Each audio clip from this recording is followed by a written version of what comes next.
Cup সম্পত্তি দখল হয়ে যায়, যাকে আমার বউ তো সুন্দরী আছে।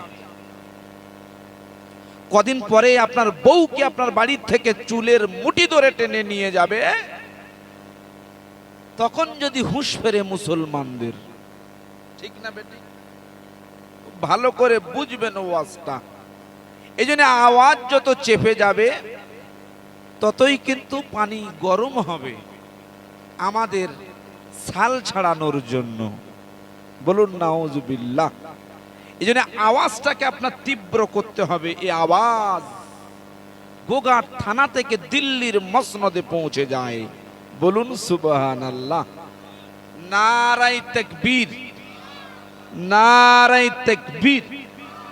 সিলসিলা হক ফুরফুরা শরীফ, সিলসিলা হক ফুরফুরা শরীফ। নারায়ে তাকবীর। আলহামদুলিল্লাহ। প্রিয় সরকারে দু আলম নূরে নবী, যিনি আমাদের রাহবার এবং মেসেঞ্জার, হুজুরের দরবারে কোটি কোটি দরুদের মালা পৌঁছে দিই। সকলেই বলি সাল্লাল্লাহু আলাইহি ওয়াসাল্লাম। প্রিয় ভাই সব, আমরা যারা এখানে বসে আছি বা প্রজেক্টরের মাধ্যমে মহিলারা যারা দেখছেন আমাদেরকে, আমরা সকলেই কিন্তু ইমানদার, ইমানের দাবি করেছি, আমরা ইমানদার। আপনাদের আমার পূর্বের উলামা বলছিলেন, আপনারা শুনছিলেন হয়তো, দেখবেন আগামী 2050 সালের ভিতরে নাকি মুসলমানেরা 1 নম্বর হবে, সংখ্যায় নাকি 1 নম্বর। কথাটা যদিও সত্য মিথ্যা আমি যাচাই করব না, তবে তার অনুপাতে আমি একটি কথা বলতে চাইছি। সেটি হলো, আমরা যারা এখানে বা অন্যান্য জায়গায় বসে আছি, আমরা আসলেই কি সঠিক ইমানদার? ইমানদারের বিভিন্ন কোয়ালিটি আছে, ইমানের সংজ্ঞা আছে। সেই সংজ্ঞার ভেতরে আপনি পড়েন কিনা আপনাকে যাচাই করতে হবে। আপনি মনে মনে ভাবছেন হয়তো আমি পাঞ্জাবি পরছি, টুপি তো আছে, মুখে একটা বেশ একমুশি না হলেও লেলিন মার্কা একটি দাড়ি রেখেছি, মরলেই মনে হয় জান্নাত। কিন্তু আপনি ভুল ভাবছেন বন্ধু। আপনাকে পরিপূর্ণ ইমানদার হতে হবে। বলুন সুবহানাল্লাহ। এই জন্য আল্লাহ রসুল বসে আছেন মদিনা শরীফের মসজিদে, বসে আছেন জিবরিল আমিন হুজুর এসেছেন।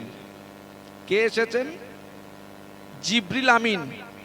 চেনেন নাকি? ইনি হলেন আল্লাহর ফেরেশতা, যিনি আসমানি বাণী নবীদের কাছে পৌঁছে দিতেন। ইনি এসে জিজ্ঞাসা করছেন, ইয়া রাসূলুল্লাহি, ইয়া হাবিবাল্লাহ হুজুর, মা ঈমান। ইয়া রাসূলুল্লাহ, ঈমানটা কি জিনিস? ঈমান, আপনারা সুন্দরপুরে মুসলমান, আপনারা কি কোনোদিন আপনাদের ইমাম সাহেবকে জিজ্ঞাসা করেছেন, হুজুর ঈমানটা কি? ঈমানটা কি? আমরা করিনি।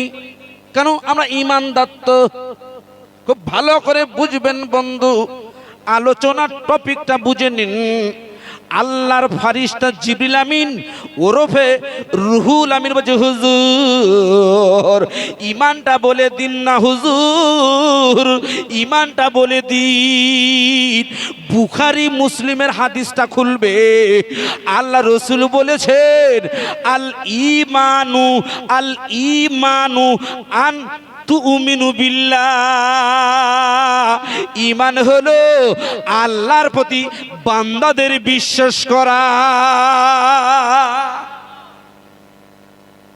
আল্লাহর প্রতি বান্দা বিশ্বাস করবে যে রব আছে, এটি হলো ঈমানের সংজ্ঞা। এর একটি ব্যাখ্যাও রয়েছে, খুব ভালো করে বুঝবেন বন্ধু। আমরা যারা ওয়াজ শুনছি, আমরা যারা ওয়াজ শুনতে বসেছি, আমি আপনাদের কাছে প্রশ্ন করছি, বলুন তো ওয়াকাফ সম্পত্তি দখল হয়ে যাচ্ছে, এটা আমাদের করণীয়, এটি এই ওয়াকাফ সম্পত্তিটা রক্ষা করার দায়িত্বটা ইমানি দায়িত্ব না ওয়া ইমানি দায়িত্ব? কেন ইমানি দায়িত্ব এটা আপনাকে আমি বোঝাচ্ছি, খুব ভালো করে বুঝবেন, খুব ভালো করে স্মরণ করে দেখুন। গোটা পৃথিবীতে যত মসজিদ আছে, আপনাদের সুন্দরপুর এলাকায় একটি মসজিদ আছে, দেখবেন আপনারা জুমার নামাজ পড়েন, আদায় করেন। এই মসজিদটি একটি কেবলার দিকে ঘোরানো আছে। কেবলা মানে হলো কাবা। অনেকেই বলে হুজুর পশ্চিম দিকে আমাদের কাবা আছে বলে তাই আমরা পশ্চিম দিকে বলি। আসলেই কিন্তু কেবলাটা পশ্চিম দিকে আছে। এই পৃথিবীর লক্ষ লক্ষ কোটি কোটি মসজিদগুলো যে কাবার দিকে ঘোরানো আছে, এই কাবাটি হলো মুসলমানদের, এই কাবাটি হলো ঈমানদারদের ঈমানের সাথে সম্পৃক্ত। যদি বলেন আমি ঈমানদার, আমি টুপিওয়ালা মুসলমান, আমি কুরআন মানি, আমি হাদিস মানি, আল্লাহর খানায় কাবা মানি না, তার ঈমানটা থাকবে না যাবে? অবশ্যই ঈমান চলে যাবে। খুব ভালো করে বুঝবেন। তাহলে এই কাবা হলো ঈমান, ওই কাবার সাথে সম্পৃক্ত মসজিদগুলো, এই মসজিদগুলো কিন্তু আপনার ঈমানের সাথে সম্পৃক্ত হয়ে যায়। তাই গোটা পৃথিবীতে যত মসজিদ আছে, এই মসজিদগুলো ঈমানদারদের বাঁচাতে হবে। কারণ এই মসজিদ না বাঁচলে আগামী ভবিষ্যতের ঈমানদারেরা বাঁচবে না। তাই পশ্চিম বাংলার গোঘাট সুন্দরপুরি এলাকা থেকে আমরা স্লোগান তুলতে চাই। এই হলো স্লোগান, মুসলমানের স্লোগান হবে যে আমরা এই ওয়াকাফ সম্পত্তি বনাম মসজিদগুলো, মাদ্রাসাগুলো, এই কবরস্থানগুলো আমাদের ফিরিয়ে দিতে হবে। একটু আওয়াজ দিয়ে বলুন সুবহানাল্লাহ। আরো জোরে হয় না সুবহানাল্লাহ?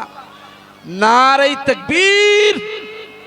খুব ভালো করে বুঝবেন, আল্লাহ কোরআনে বলেছে ইন্না আউওয়ালা বাইতিউ উদিয়া লিন্নাস লাল্লাজি বিবাক্কা, মানুষের কল্যাণের জন্যে, মানব জাতের ভালোর জন্যে সর্বপ্রথম যে ঘরটি তৈরি হয়েছে এটি হলো কাবা। আর এই কাবাটি যে জায়গায় অবস্থিত তার নাম হলো মক্কা, বর্তমান নাম হলো মক্কা। বলুন সুবহানাল্লাহ। এই কাবার দিকে ভারতবর্ষ শুধু নয়, গোটা পৃথিবীর সমস্ত মসজিদগুলো ঘোরানো আছে। আর এই মসজিদগুলো ইদানিং আমাদের নরেন্দ্র মোদীর সরকার এরা দখল করে নিতে চাইছে। আবার এদিকে ওরা বলছে, কি বলছে, এদিকে বলছে ওরা সংখ্যালঘু, ওরা সব গরিব, কিচ্ছু জানে না। আমার বন্ধু, এই ওয়াকাফ সম্পত্তি গোটা ভারতবর্ষে জুড়ে এখন আন্দোলন চলছে। আপনি জানেন কি যে ওয়াকাফটা কি? ওয়াকাফটা কি আপনি জানেন? জানেন না? জানিয়ে দিই, শুনে নেন। ওয়াকাফ হলো, ওয়াকাফ এটি হলো আরবি শব্দ, এর মানে হলো বেঁধে রাখা, বেঁধে রাখা। ওয়াকাফ সম্পত্তিগুলো কোনো ব্যক্তি কাছ থেকে আল্লাহকে উৎসর্গ করা হয়। ওই সম্পত্তিটা না বেচা যায়, না কেনা যায়, না অপরকে দান করা যায়, না সরকার গ্রাস করতে পারে। এ সম্পত্তি সম্পূর্ণ আল্লাহর নামের সম্পত্তি। বলুন সুবহানাল্লাহ।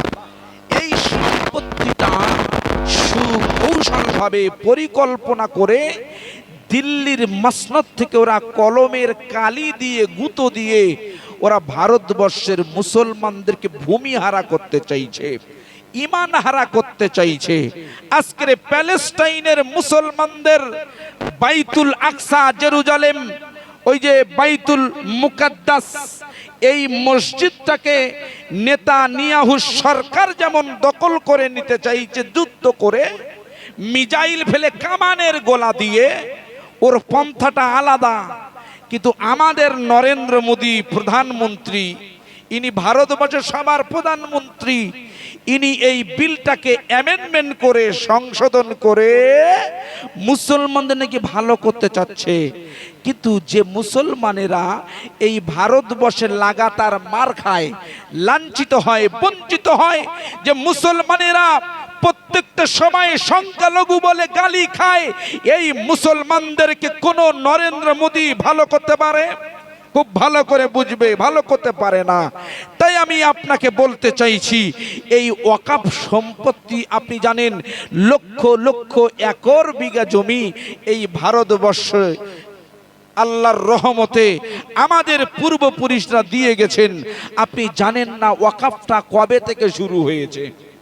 এই ওয়াকফ আপনার মসজিদে, আপনার মসজিদ মাদ্রাসায় জমি দান করেছেন আপনি, ওই জমিটা কোনো ব্যক্তির নামে নয়, ওই জমিটি সম্পূর্ণ মাদ্রাসার নামে, মসজিদের নামে, কবরস্থানে চলে গেছে, মানে এটা ওয়াকফ হয়ে গেছে।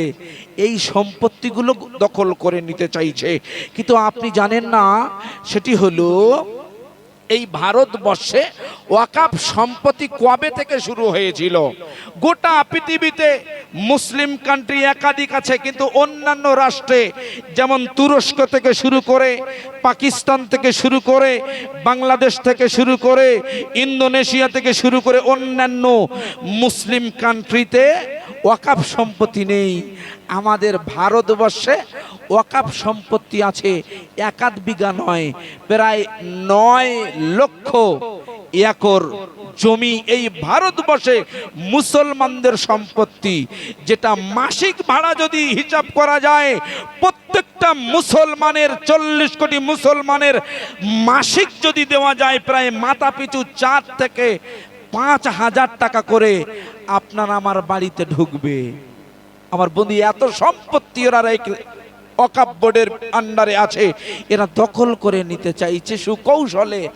আল্লাহ যদি মাথার উপরে থাকে, ইনশাল্লাহ আন্দোলন সফল হবে, বিলটা উইথড্র হবে। বলুন আল্লাহুম্মা আমিন। একটু জোরে বলা যায় না আল্লাহুম্মা আমিন? নারে তাকবীর। আমার বন্ধুরা, ওয়াকফটা শুরু হয়েছিল কবে সেটা আমি আপনাকে জানাবো ভারতে। তবে 1 নম্বর যিনি এই পৃথিবীতে মসজিদ যিনি ওয়াকফ করে গিয়েছিলেন, এনার নাম হলো হযরতে নবী ইব্রাহিম খলিলুল্লাহ। খুব ভালো করে বুঝবে। আমি আলোচনার শুরুতে আমি খানায়ে কাবাটি উদ্ধৃতি দিয়েছি। খানায়ে কাবা, এই খানায়ে কাবাকে আমরা সকলেই ভালোবাসি, মহব্বত করি, কাবার দিকে মুতাওয়াজ্জাহ হই। তাই আমি কাবাকে কেন্দ্র করে আলোচনাটা রাখতে চাইছি। এই পৃথিবী তো কোনো তৈরি হয়নি, মানে পৃথিবী তৈরি হয়েছে, ওই স্থলভাগটা তৈরি হয়নি। আমার বন্ধুরা, এই পৃথিবীর স্থলভাগটা তৈরি হওয়ার 2000 বছর আগে যে জমিনটা তৈরি হয়েছিল, ওই জমিনটি হলো আল্লাহর খানায়ে কাবার জমিন। 2000 বছর আগে এই খানায়ে কাবার জমিনটা আল্লাহ পাক তৈরি করেছেন। তারপরে আস্তে আস্তে ওই জমিনের সাথে জোড়া লাগিয়ে গোটা পৃথিবীর 250 থেকে 300 খানা দেশের মতন স্থলভাগ আল্লাহ তৈরি করেছেন। বলুন সুবহানাল্লাহ। পৃথিবীর প্রথম কাবা যিনি তৈরি করেছিলেন, পৃথিবীর প্রথম কাবা আল্লাহর ফারিস্তারা আসমান থেকে অবতরণ করে আল্লাহর কাবা তৈরি করেছিলেন। বলুন সুবহানাল্লাহ। হযরত আদম আলাইহিস সালাম তিনি দুনিয়ায় আসলেন। দুনিয়ায় এসে তিনি ওই কাবাকে আবার পুনর্নির্মাণ করলেন। কজন হলো? দুজন হলো।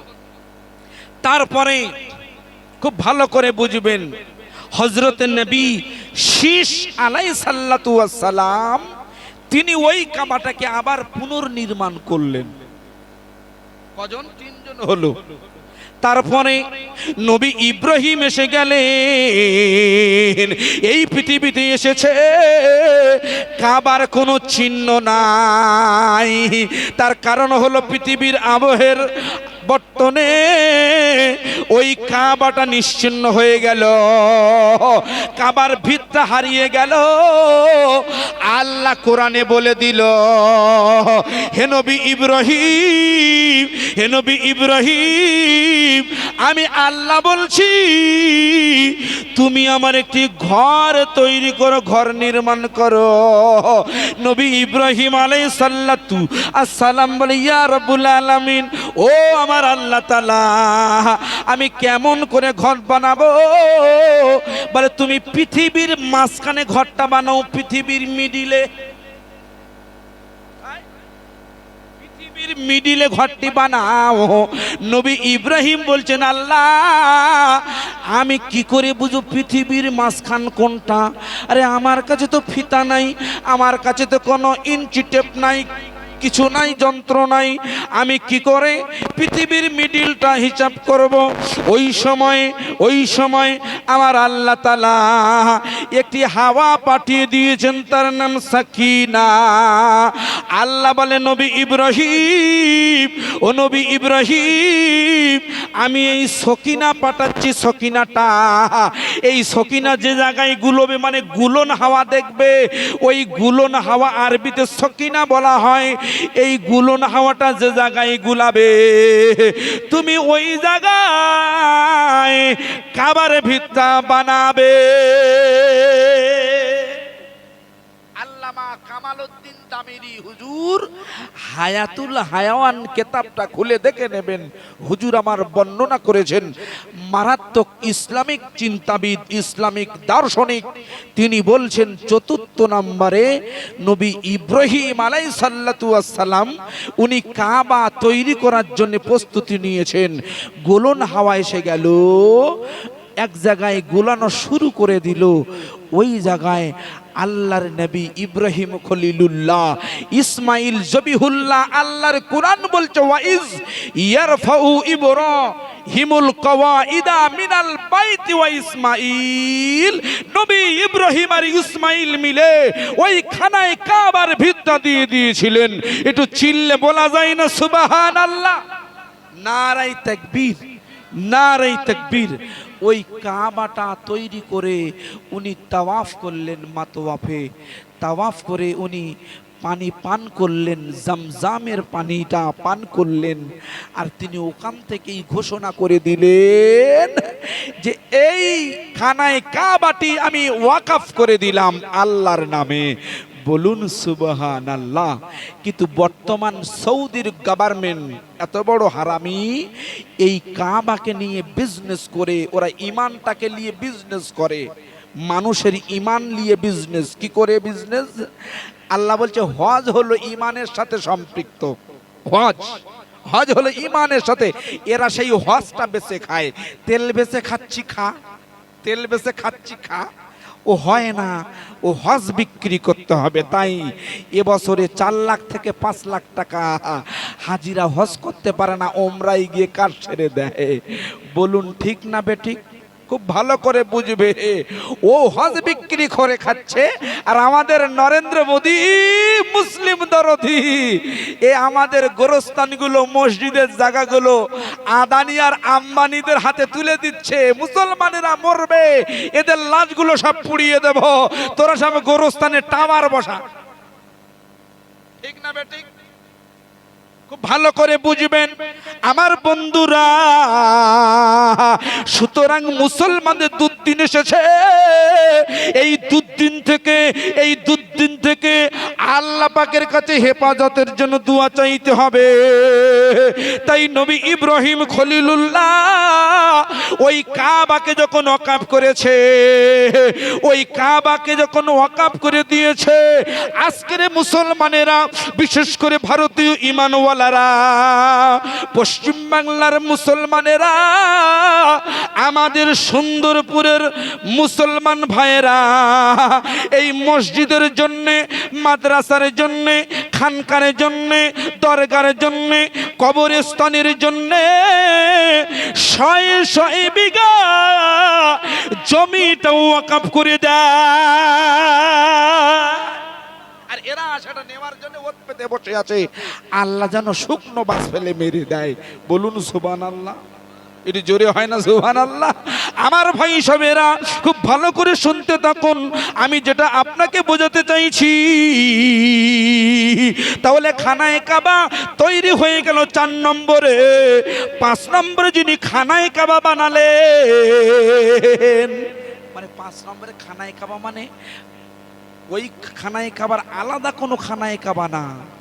যুগের আবর্তনে খানায়ে কাবাটা যুগে যুগে এক এক ব্যক্তি এসে নির্মাণ করেছেন। মোট 10 খানা ব্যক্তি পুনর্নির্মাণ করেছেন। 5 নম্বরে যিনি কাবাটাকে পুনর্নির্মাণ করেন তার নাম হলো কুসাই ইবনে কিলাব। কি নাম? কুসাই ইবনে কিলাব। 6 নম্বরে যিনি পুনর্নির্মাণ করেন কোরাইশ গোত্র। 7 নম্বরে যিনি ওই কাবাটাকে পুনর্নির্মাণ করেন তার নাম হাজ্জাজ বিন ইউসুফ। এই বর্তমান খানায় কাবাটা বর্তমান ওই একই রূপে আল্লাহ এখনো রেখে দিয়েছেন। কিন্তু ওই খানায় কাবাকে কেন্দ্র করে মনে করে দেখুন, আল্লাহর নবী বসে আছেন মদিনা শরীফের মসজিদে। আল্লাহ রসুলের সাহাবারা গিয়ে জিজ্ঞাসা করছে, ইয়া রাসূলুল্লাহ, ইয়া হাবিবাল্লাহ হুজুর, ইয়া রাসূলুল্লাহ, ইয়া হাবিবাল্লাহ হুজুর, এই খানায়ে কাবা আর ওইদিকে বাইতুল আকসা, এই দুটো মসজিদ পৃথিবীতে বিশ্ববিখ্যাত মসজিদ। 1 নম্বর হলো খানায়ে কাবা, 2 নম্বর হলো বাইতুল আকসা। ইয়া রাসূলুল্লাহ, ইয়া হাবিবাল্লাহ হুজুর, খানায়ে কাবা আগে নাকি বাইতুল আকসা আগে? আল্লাহর নবী জগৎগুরু বিশ্বগুরু বিশ্বনবী হাবিবুল্লাহ বলে, সাহাবী শোনো, এই খানায়ে কাবা তৈরি হলো তার ঠিক 40 বছর বাদে বাইতুল আকসা তৈরি হয়ে গেল। কত বছর পর? 40 বছর পর। হাদিসটা মুখস্থ করে রাখেন। করেছেন কে? হযরতে নবী ইয়াকুব আলাইহিস সাল্লাতু ওয়াস সালাম। যে মসজিদটাকে কেন্দ্র করে আজকের পৃথিবীর ইহুদিরা একত্রিত হয়েছে, আপনি চিন্তা করেছেন? আপনি চিন্তা করেননি? চিন্তা করে দেখুন, গোটা পৃথিবীতে মুসলমানদের সাথে যে সংঘাতগুলো লেগে আছে, এটা সম্পূর্ণ মসজিদ কেন্দ্রিক। কি কেন্দ্রিক? যে মসজিদে দিনে 5 বার গিয়ে আমরা সকাল সন্ধ্যায় কপালটা ঠেকিয়ে ইমানটা তরু তাজা করি, এরা বুঝতে পেরেছে এই মসজিদের ইমারতগুলো ভেঙে গুড়িয়ে দিলে এদের ইমানটা কাঁচা হয়ে যাবে, ইমান সব নষ্ট হয়ে যাবে। ওরা বাংলা জানে না যে আমাদের মসজিদ না থাকলেও রাস্তার মাঝখানে, মাঠের মাঝখানেও নামাজ পড়লে একই সমান সমান সওয়াব হয়ে যায়। বলুন সুবহানাল্লাহ। আরে বন্ধু, ভালো করে ভাবনা চিন্তা করে দেখুন না, ভারতবর্ষের জমিনে বাবরিকেরা দখল করে নিতে চাইছে। আমাদেরও ভুল আছে, আমাদেরও ভুল, শুধু ওদের ভুল নেই। আমরা এখন বিপদে পড়েছি, কিন্তু বিপদটা আমরা জোর করে ডেকে এনেছি। আমার বন্ধুরা, সুপ্রিম কোর্টের বিচার চলছিল 1992 সালের 6 ডিসেম্বরের আগের থেকে। দেখবেন এই বাবরিকে নিয়ে মামলা হয়েছিল। সুপ্রিম কোর্টের সমস্ত বিচারপতিরা মসজিদের পক্ষে কিন্তু রায় ঘোষণা করেছে। প্রত্যেকটা এভিডেন্স, প্রত্যেকটা প্রমাণাদি মসজিদের পক্ষে ছিল। সম্রাট বাবর ওই মসজিদটা স্থাপিত করেছিলেন। আমার বন্ধু খুব ভালো করে শুনবেন, কিন্তু গত বছর খানেক আগে সুপ্রিম কোর্টের বিচারপতিরা হঠাৎ করে রায় দিয়ে দিল ওই জায়গাটা বাবরি মসজিদ পাবে না, ওই জায়গাটা রাম মন্দির হয়ে যাবে। আমার হিন্দু ভাইয়েরা পাবে।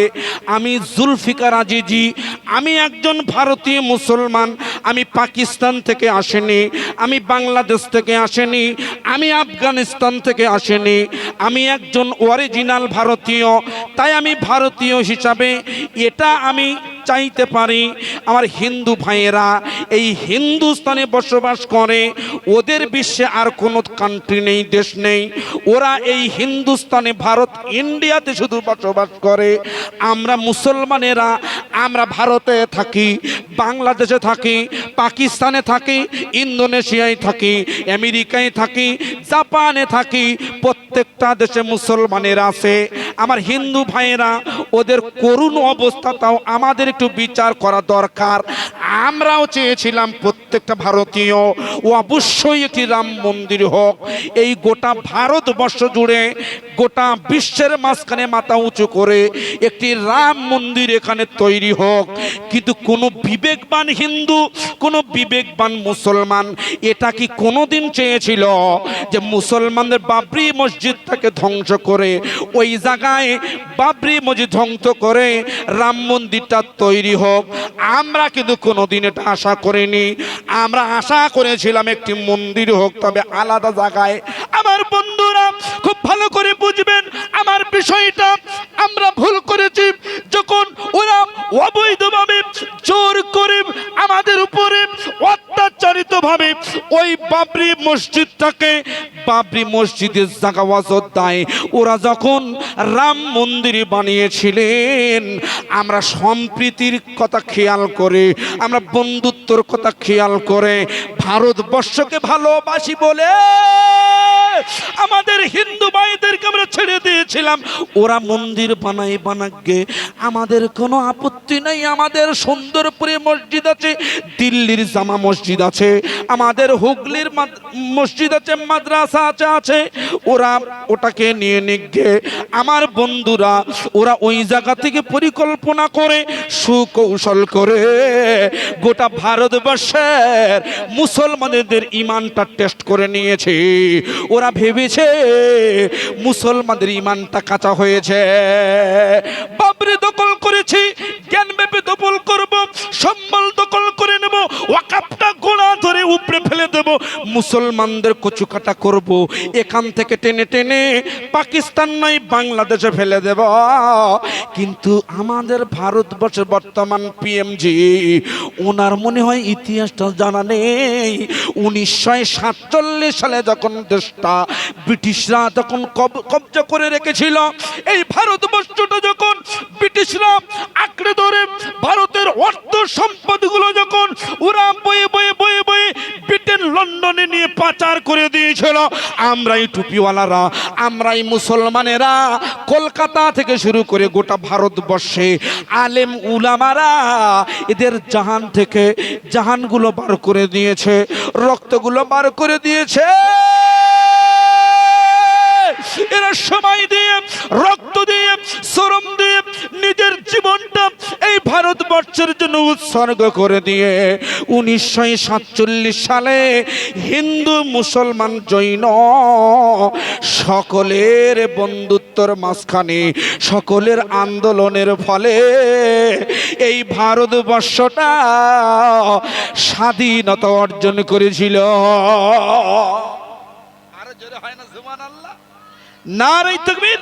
আজকে তোমরা এসে ওয়াকাফটা নষ্ট করে দিতে চাইছো, কিন্তু আপনি মনে করে দেখুন না, আমি আপনাকে মনে করাচ্ছি, খুব ভালো করে বুঝবেন। আমি আপনাকে নিয়ে জেরুজালেম নয় ওই প্যালেস্টাইনে যাব, তবে তার আগে আমি আপনাকে নিয়ে একটু পেছনের দিকে চলে যাই। 1191 সাল। কত সাল? 1191 সাল। আজকের কত? 2025 সাল। 1191 সালে ভারতবর্ষে একটি যুদ্ধ হয়েছিল। যুদ্ধ, জাং। কার সাথে যুদ্ধ হয়েছিল জানেন? যুদ্ধটা হয়েছিল মিস্টার মঈজউদ্দিন ঘুরি ওরফে মোহাম্মদ ঘুরির সাথে মিস্টার পৃথ্বীরাজ চৌহানের সাথে একটি যুদ্ধ হয়েছিল না? আপনার মনে নাই? তখন খাজা গরিব নওয়াজ হিন্দুস্তানের জমিনে অবস্থান করছেন। খাজা গরিব নওয়াজ আজমেরের রাজস্থানের জমিনে উনি তখন অবস্থান করছেন।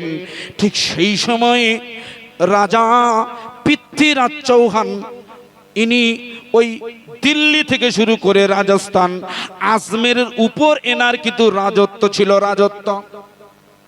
যুদ্ধের আগে যখন খাজা গরিব নওয়াজ মাইনুদ্দিন চিশতি হুজুর রহমাতুল্লাহ আলাইহি উনি যখন তারাগড় পাহাড়ে এসে ওনার আস্তানাটা কিনেছিলেন, ওনার আদর্শ দেখে, ওনার চেহারা দেখে, ওনার কথাবার্তা শুনে, ওনার আখলাক দেখে ভারতীয় হিন্দুরা এরা হাজারে হাজারে খাজা গরিব নওয়াজ, খাজা গরিব নওয়াজের হাতে হাত দিয়ে ঈমানের কলমা পড়ে নিয়েছিলেন। একটু আওয়াজ দিয়ে বলবেন না সুবহানাল্লাহ। আমরা খাজা হুজুরের দরবারে যাই, এখন যাই তো খাজা হুজুরের দরবারে যাই, বিড়ির বান্ডিল নিয়ে যাই। আল্লাহর কি রে, বিড়ির বান্ডিল নিয়ে আমরা গাড়িতে চলে যাই খাজা হুজুরের দরবারের পাশে গিয়ে আমরা সবাই বিড়ি টানি। তবে সবাই না, কিছু কিছু মাল আছে দেখবে খাজা হুজুরের নামে ভক্তের দাবি করে এরা সব বিড়ি খায়। আসলে এরা ভক্ত না, এরা সব 2 নম্বর মাল। 1 নম্বর যারা ইমানওয়ালারা এরা কোনোদিন বিড়ি সিগারেট খেতে পারে না। আমার বন্ধুরা, খাজা গরিব নওয়াজ মাইনুদ্দিন চিশতি হুজুর রহমাতুল্লাহ আলাইহি তারাগড় পাহাড়ে উনি আস্তানা যখন গিয়েছে, রাজা পৃথ্বীরাজ চৌহান ওনাকে একটি আদেশনামা দিয়েছিল। আদেশনামা পত্রে আদেশ লিখে দিয়েছে, হে ফকি সাহেব, তুমি এই ভারতবর্ষ এই আজমেরটা ত্যাগ করে এই ভারতটা তুমি ত্যাগ করে দাও। কেন ভারত ত্যাগ করতে হবে? কেন? ভারতবর্ষের অবুঝ হিন্দু ভাইয়েরা, অবুঝ বিধর্মী ভাইয়েরা আপনার সুন্দর আচরণ দেখে, সুন্দর আদর্শ দেখে এরা সব ধর্মান্তরিত হয়ে যাচ্ছে। হেই ফকি সাহেব, এখান থেকে যা। বলুন নাউজুবিল্লাহ, জোরে বলেন নাউজুবিল্লাহ। উনি আশ্চর্য হয়ে গেলেন, রে মানুষ মানুষের কাছে যাবে, যেটা মনে লাগবে সেটা করবে, এটা তো মানুষের বৈশিষ্ট্য। আমি আপনাকে এই জায়গায় আটকে বসিয়ে রাখতে পারি? যদি আমার ওয়াজ যদি আপনাদের না ভালো লাগে, আপনি পেশাব করার নাম করবেন। অনেকেই দেখবে বাথরুমের নাম করে চলে যায়। অনেকে বলছে না আমার বউ ডেকেছে চলে যেতে হবে। অনেকেই বিভিন্ন রকমের বাহানা দেখে চলে যায়। মানুষকে আটকে রাখা যায় না। তাই অধিকাংশ জায়গায় আল্লাহ রহমতে আপনাদের দুয়ায় মানুষ ওয়াজ শুনে বসে বসে আল্লাহর শুকরিয়া। তাই আমি আপনাকে বলছি, ফকির সাহেবের কাছে যাচ্ছে মানে খাজা গরিব নওয়াজ মাইনুদ্দিন হুজুরের আদর্শ দেখে কলেমা পড়ে যখন মুসলমান হয়ে যায়, রাজা পৃথ্বীরাজ চৌহানের হিংসা হয়। আরে আরে ওই ইসলাম ধর্ম গ্রহণ করবে, এটা হতে পারে? আমার বন্ধু, ইসলাম ধর্ম এমন একটা শান্তির ধর্ম।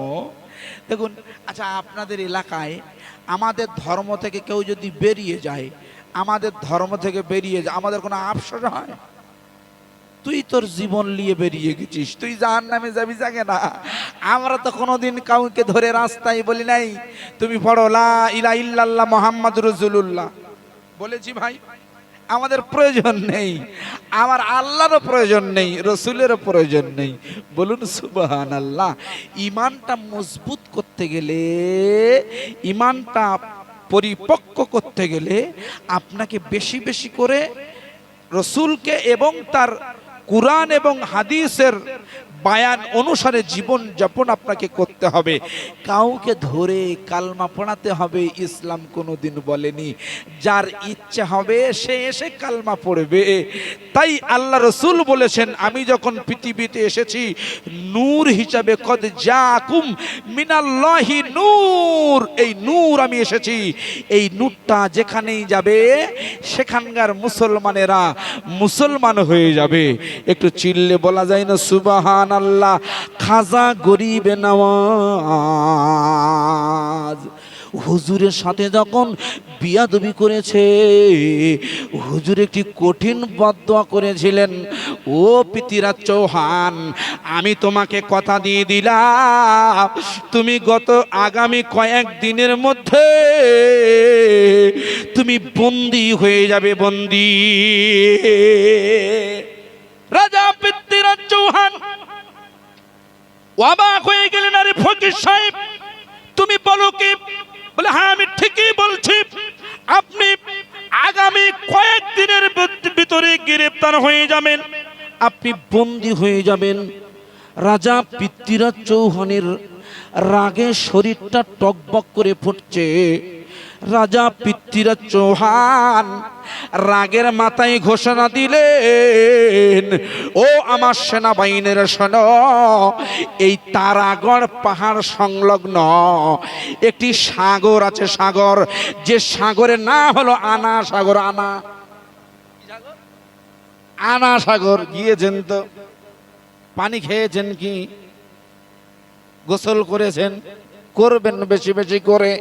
এই সাগরটা এখান থেকে 850 নয় 900 বছর আগে পৃথ্বীরাজ চৌহানের পিতামহ মিস্টার অর্ণ রাজা তৈরি করেছিলেন।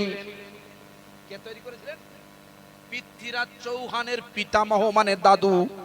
ইনি 1130 থেকে 1150 সালে এই আনা সাগরটা তৈরি করেছিলেন বন্ধু।